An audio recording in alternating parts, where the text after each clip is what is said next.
Questions about smoking.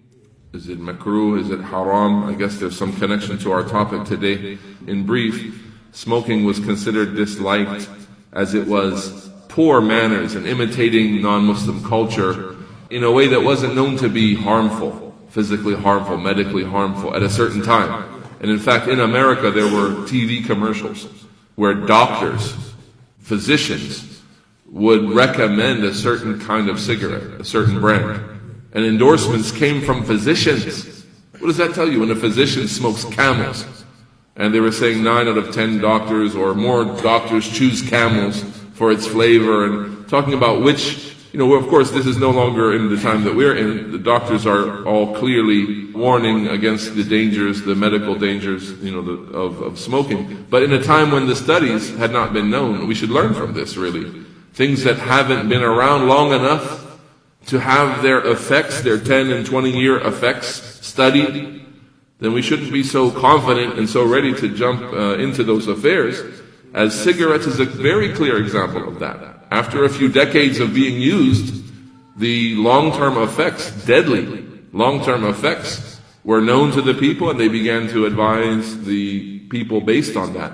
And this is why you found earlier scholars would say makruh, disliked, because in general it was a thing brought from non-Muslim culture that doesn't look like good character, but people would be afraid to say haram. They didn't want to say haram on any behavior that someone would do that we just haven't seen before. So this would be labeled as makruh, disliked, better to avoid, but to put a sin on someone for doing it, they were reserved in doing so.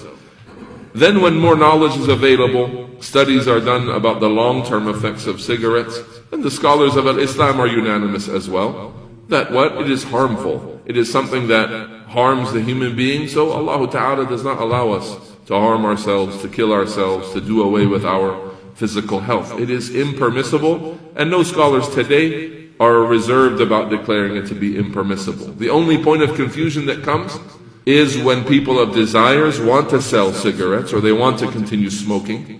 They want to justify it, so they dig up the old fatwa and they say, oh, so you say Sheikh so-and-so wasn't a real scholar, and they dig up the ones that are frozen in time before studies were known, and they go dig up those old fatwa. Or muqallideen that are assumed to be scholars, blind followers of their sheikh that are assumed to be scholars because of some social status or something.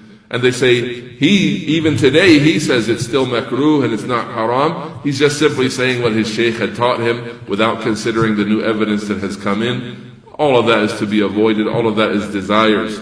And we strictly avoid things that are known medically, proven to be physically harmful to your health. You are to avoid them and not to think, well, I need a fatwa from a scholar to declare it impermissible. It is something haram by the verdicts of the scholars. Now, Allah Ta'ala knows.